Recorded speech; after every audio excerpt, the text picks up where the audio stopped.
Welcome to Three Conk Commentaries. This is your host, MagMongoSlade. Today, I bring you an article, Divas and Discrimination, Misogyny from Attitude to Ruthless Aggression, by James Steinings, written May the 13th, 2024.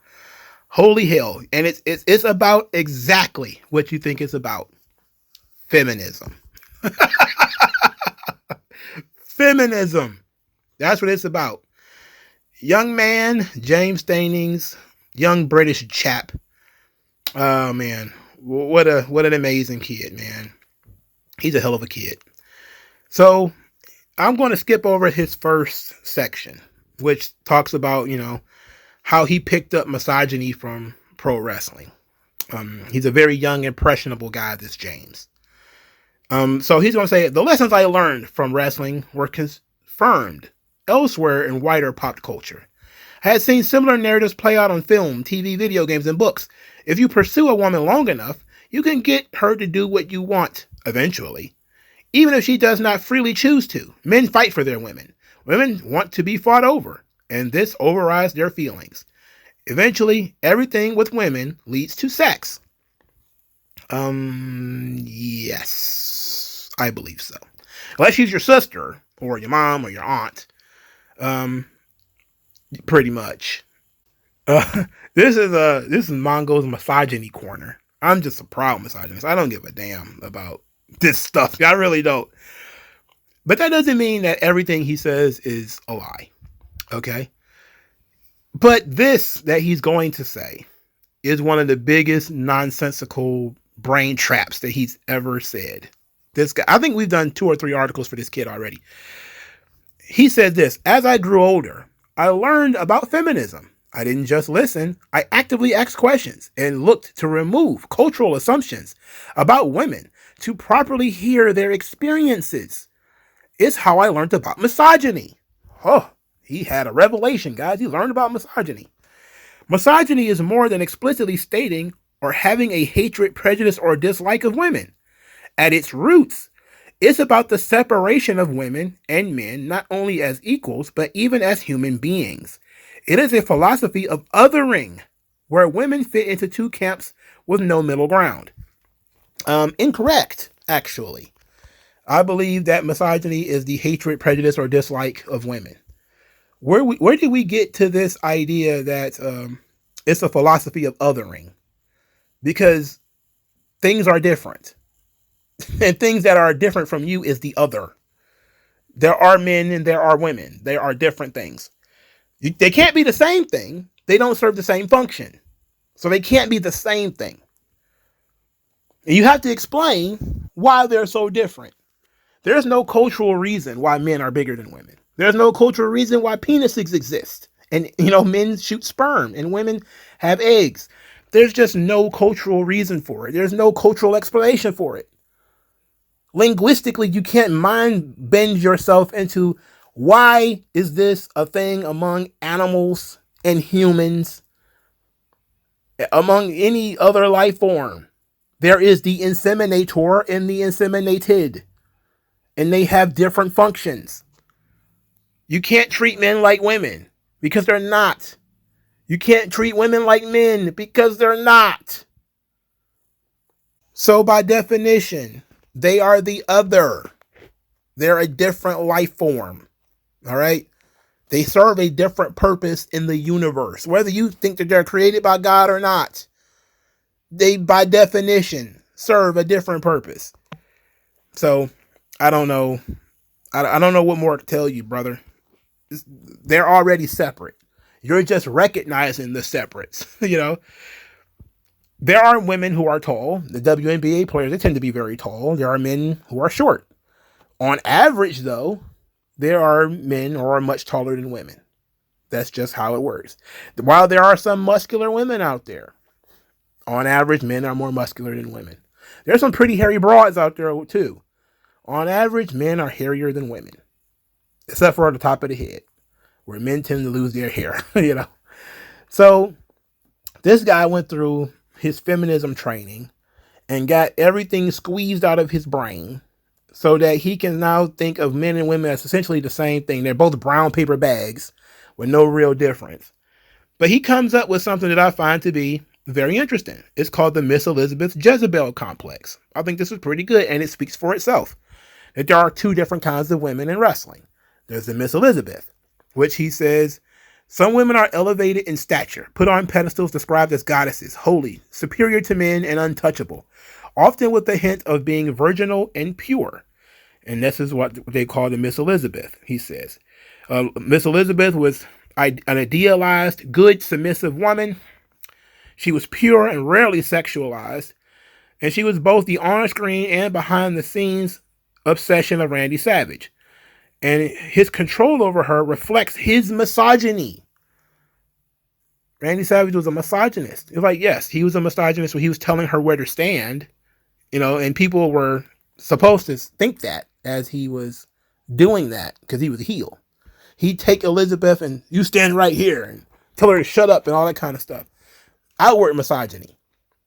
That was the point of the story, is that he was a misogynist. He was a bad guy with a good woman. And then he ruined it. And then he had to get her back. That was the story. Okay.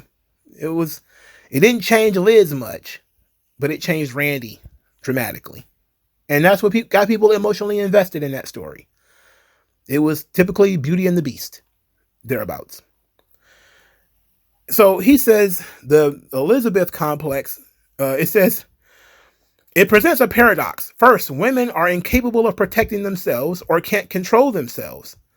Yet also the assumption that when men, alone with a woman, will manipulate them to get what they want. The irony becomes that women are the ones who are controlled rather than the men who cannot control themselves. What it results in is a desperation to keep control. The woman is not being treated as a human being. This is, of course, some conversation about Randy Savage controlling Liz backstage, about her not wanting her being, rooms with guys and all this kind of stuff. You forget that there is another word. You keep using this word control, and it's like the only word that he uses. There's another word there that you could probably use, and it's called trust, which is more important. It's not just control. It's trust. Randy did not trust other men around his wife. He did not trust his wife around other men. This can be seen as insecurity, or the fact that he may have even heard, or the fact that he may even participated in guys who had sex with other men's wives and maybe said, I don't want my wife to fall in victim to that shit, so we're going to put her in this here closet. And that's, of course, the wrong way to go about it. But when you start just focusing on one thing, you've lost the plot. The control doesn't come from misogyny. It comes from an insecurity. It comes from the desire to have trust. If you don't trust your wife around other men, or if you don't trust other men around your wives, which could cut either way. It's like a wall. Is the wall there to keep you in or to keep other people out? It's both, right? So the idea that you're going to keep your wife away from other people is both you don't trust her and you don't trust those other people, which is why you might not want your wife going on vacations with her and her friends to Jamaica, where they have those boat guys rubbing clay all over their booties. You might not want to do that. But I'm pretty sure James will be A-okay with random Jamaicans rubbing his wife with clay until they start grabbing those plastic bags. If you know if you know, you know. You know. Your girl going to Jamaica with her friends, yeah, right. Those whole cruises, I'm not down with it. Let's move on. I'm a misogynist, though. I'm openly a misogynist. I don't care. The other is the Jezebel, the traitorous evil woman who stabs men in the back. They are degraded and being overly sexual and yet dismissed with sexualized language, presented as being worthless. They are blamed for men's or society's failings, ultimately as a being below men. He doesn't choose one person for this. He has multiple. He has Lita, Trish Stratus, and in that sense. And yes, Traitorous, evil people are scumbags, regardless of gender and sex. So, I agree. People treated Jezebels pretty bad, bro. But they earned it by being traitorous, evil bitches. So, when a man is traitorous and evil, is it misandry? If he's treated terribly, if they chant asshole at him, Mr. McMahon or Edge, for betraying a friend, is that misandry or is that the product of your behavior? Wrestling is supposed to be about the product of your behavior, not about your gender or sexuality. So if the reason why people loved Elizabeth is because she was seen as being a good woman who didn't do anything wrong. She didn't deserve the treatment that Randy Savage was putting upon her. She didn't do anything. Why is he dogging this woman like this? If she was giving as good as she got, the sympathy wouldn't be there. They just look at it like two toxic sons of bitches, and I wish they both get off my screen. That's Instagram every day. That's Facebook every day. You see two terrible people in a relationship, and you're like, I hate both of you. Can you both just jump in the lake of fire right now? As opposed to, we want a babyface, we want a heel. We want somebody to like. We want somebody to dislike. Because we want to get emotionally invested in this thing. So this apparatus that he has constructed is useful for storytelling, which is the point of pro wrestling. It is not some kind of indictment on women. Stories have female villains.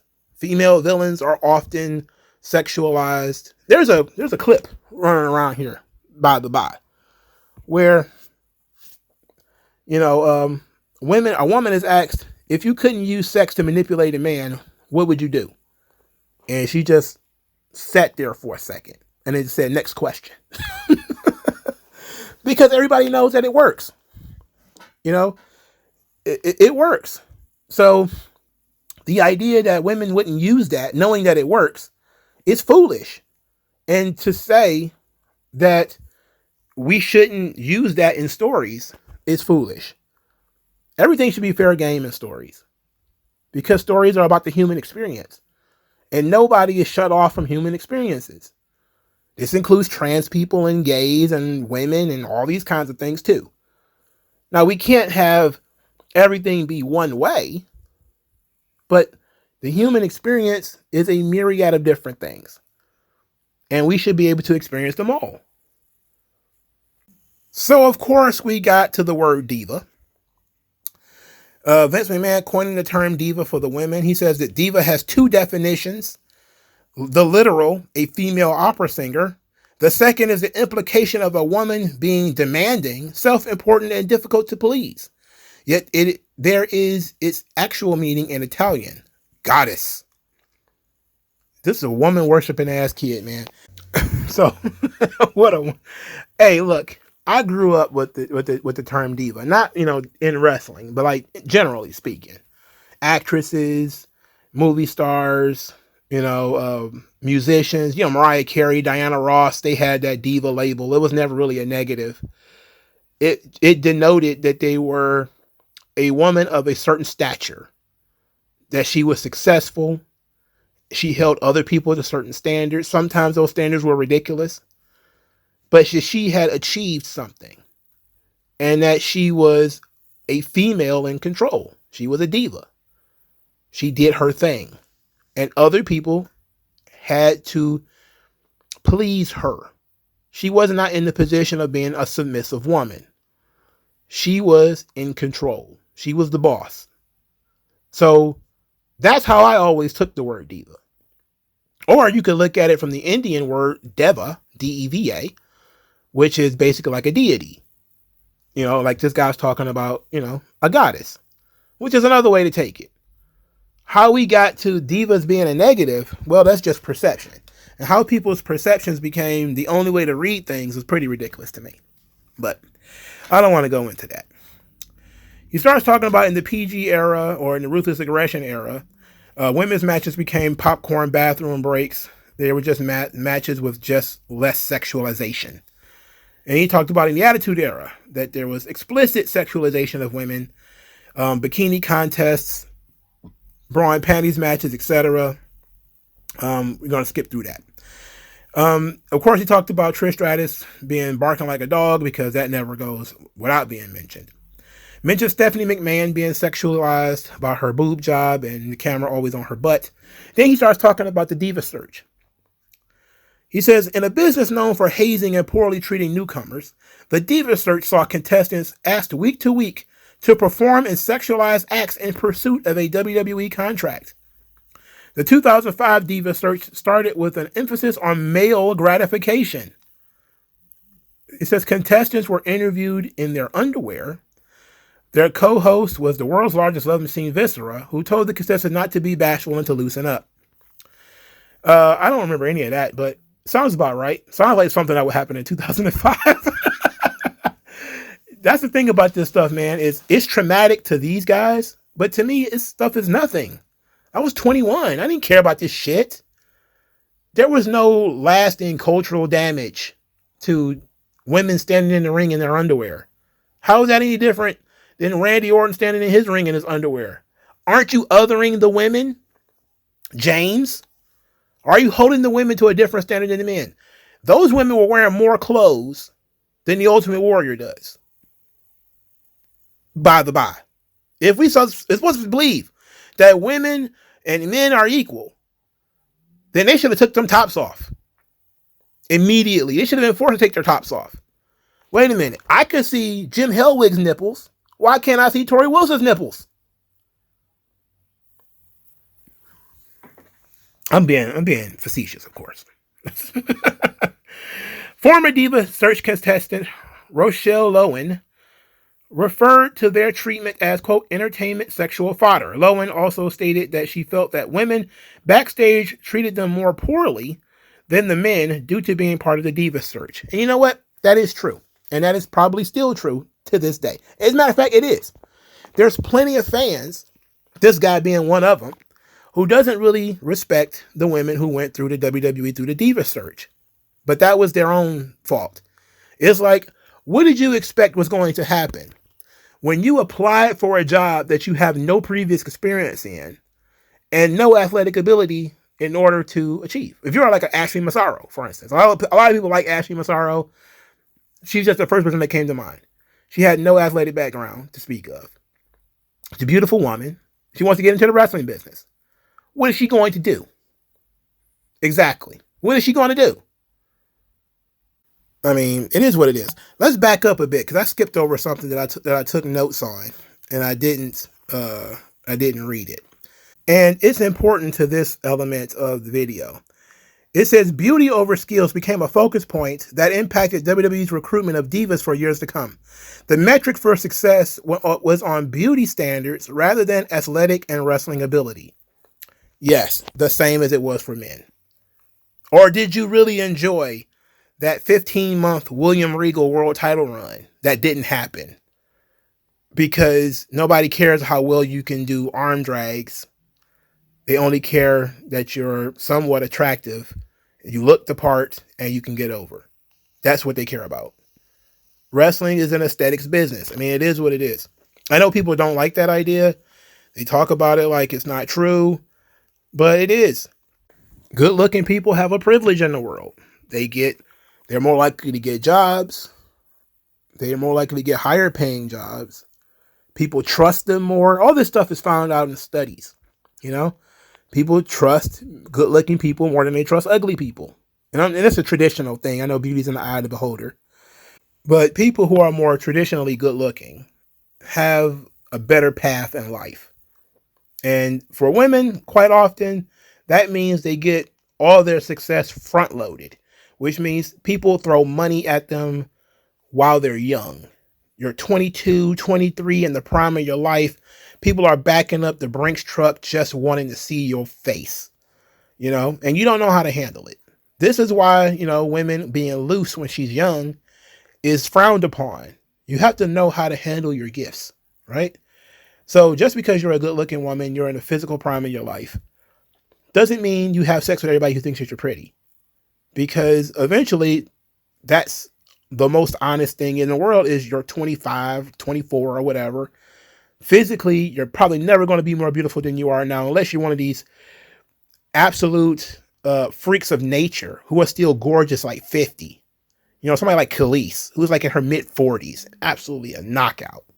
In some ways, is more beautiful in her 40s than she was in her 20s.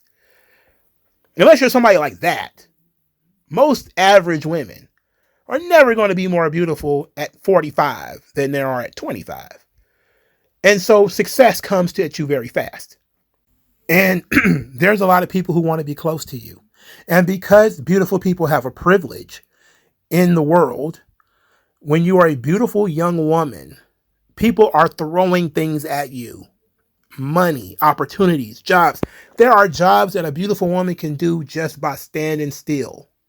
That's it. That's all she got to do is just stand there. There's plenty of jobs that women can make tons of money without doing almost no work, because the beauty privilege is real. Now that ties into our next topic here, where he's talking about bikinis and trauma, because Tori Wilson and Gail Kim have both come out in the recent years claiming that they had PTSD.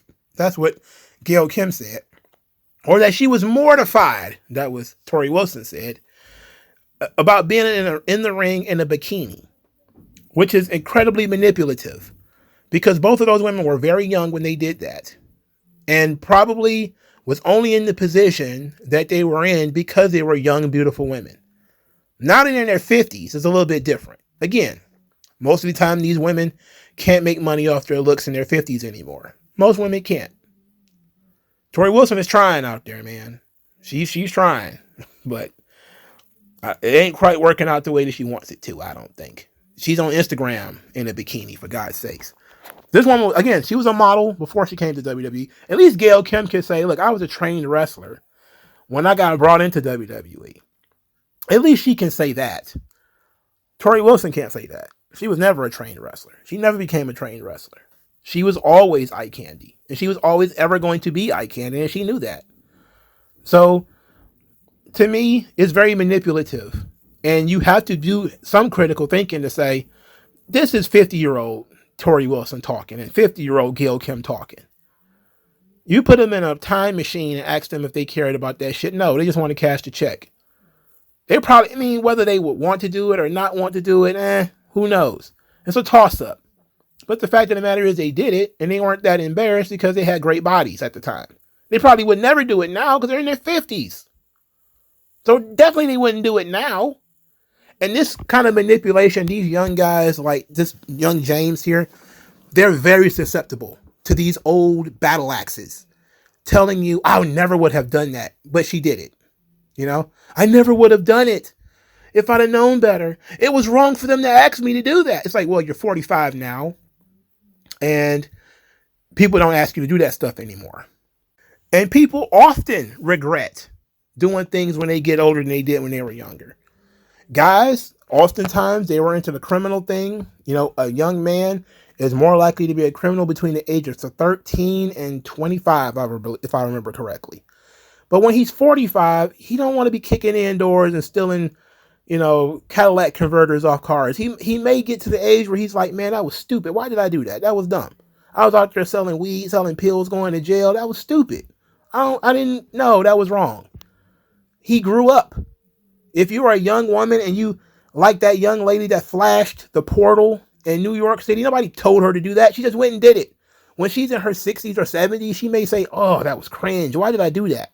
That was stupid. All these young women who get these, tattoos all over their bodies, or, they're on Instagram, they're on OnlyFans, they're doing porn.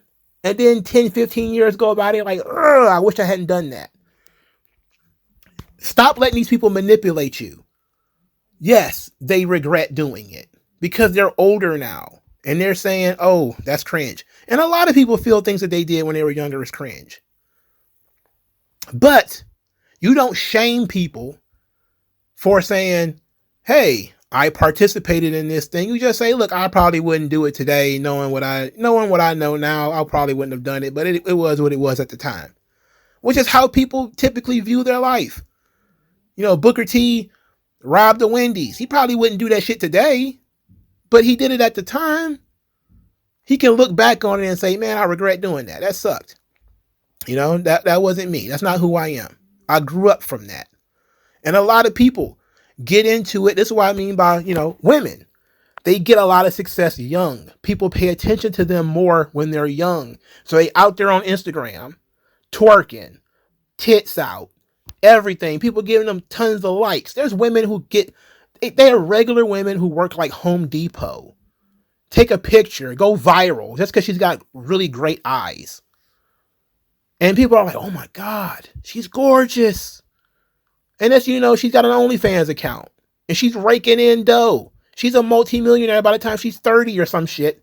And she ain't done nothing her entire life. And she might turn around at 45 and say, you know what? It wasn't worth it. It damaged my relationship with my parents. Damaged relationship with a guy I really liked. My kids are going to see that and be, embarrassed. That's sometimes, life changes you that way. Stop letting these people manipulate you. They made the decision that they wanted to make at the time. Because they wouldn't make that decision now doesn't make that decision bad. Now, sometimes that is a bad decision. Robbing the Wendy's or kicking in doors. That stuff is like universally wrong. But you make the decisions that you have at the time. You got these options here. You make the best of your opportunities. This was an opportunity for them. This is what launched their careers. Gail Kim, nobody would care about Gail Kim if she hadn't been on WWE TV. You think she would be such a big shot in Impact if she went straight from Scott D'Amore's school to TNA? You think anybody would give a shit? No. Would anybody know who Tori Wilson is today if she hadn't spent those years on WWE TV? Oh, my PTSD. Get the hell out of here with that garbage. Get that bullshit out of here, bro. You ain't manipulating me. It's emotional manipulation, bro. It is what it is. And women play that game very well. They really will get you feeling bad for them. And he doesn't see this, because he worships women. So he's gynocentric, as Turd Flinging Monkey used to call it. He's not understanding that by being a white knight, you are going against everything that you claim to be for. You think women can protect themselves. You're sitting here writing this article about how, women can't make their own decisions. So when fully grown Gail Kim was asked to put on a bikini and she did it, that was because she was forced to. Fully grown Tori Wilson did it. Instead of saying, well, they're adults, they can do whatever they want. It is what it is. You say, no. We can't do that. It's like, are you a patriarch or not? This is the patriarchy. I said this before. The patriarchy is you trying to stand in the way of women doing what they want to do. They were offered a platform. They took it. They wanted to take it. Otherwise, they wouldn't have done it. I mean, women have done worse. My God. Let's get into this thing, man. It's taking forever. Women like Tori Wilson, Lita, Trish Stratus had an impact on the wrestling business that goes beyond sexism. They inspired a generation of women's wrestlers now who are still fighting for equity. Equity, not equality. Notice the shift in those words. I don't want to get into the typical political garbage about the difference between equity and equality, but for the sake of, because some people they don't consume a lot of political media. Equity is different from equality. Equality is 2 plus 2 and 2, right? Two things are equal. If, you visualize two people trying to look over a wall, you give each of them 2 boxes to stand on to look over the wall. That's supposed to be equal. Equity would be if somebody is shorter than the other, he gets 3 boxes while the other person gets 2. So fighting for equity means that women are fighting for a leg up. They're not fighting for the same opportunity because they're quote unquote behind already. So they're fighting for extras. They want 3 boxes instead of 2 because they're women. They want extra benefits to being a woman. They want privileges for being a woman. That's what equity means. Equity means you want privileges. You want something more because equality isn't enough. Let's wrap this up. So he says, and I quote, "They deserve not just our support, that was poorly written, but to be acknowledged as people, not as just fictionalized characters, neither elevated nor demoted below us, neither Elizabeth nor Jezebels, but as themselves. What does that mean? Like, you're not supposed to respect the role that they played in the story? You're supposed to just expect the fact they were in the story, or just the fact that they exist in general. See how bland this is? Look how boring this is. This is very boring thoughts. You're not supposed to think about them as great baby faces or great heels, like you would think of a man. You think of Stone Cold Steve Austin, you think of him as a great baby face. You think of, The Rock, you think of how great of a heel he is.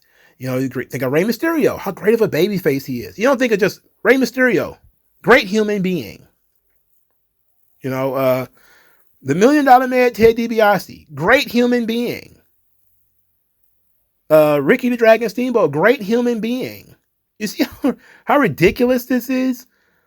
And this is actually demeaning because it destroys all the hard work they put in to the details of their characters. How Sherry went through so much effort to be the most dastardly evil female on the roster. She put in all of that work to be the most evil woman on television. And you just say, well, she was a good person. She was just a person on the show. It's like, no. She put in hella effort to still be feminine and then be also ferocious. To also be duplicitous. In some ways, being still very, very sweet. These things are details that help further along the story. That's why you give them credit. Because they further the story. The reason why people don't like a lot of the divas is because a lot of them didn't really further any story. They didn't do anything. So you see them, they came and they went. They had no great angles. They had no great stories. They didn't have a great character. There wasn't much going on. And because there was not much going on, people tend to forget them, look over them, and that's the reason why people don't really care about divas. There wasn't that much in the way of how they were used on the show. People were upset by the lack of usage. If divas were used better, it might be remembered better. But they weren't. All right. Like, share, subscribe. Talk to you guys later. Peace.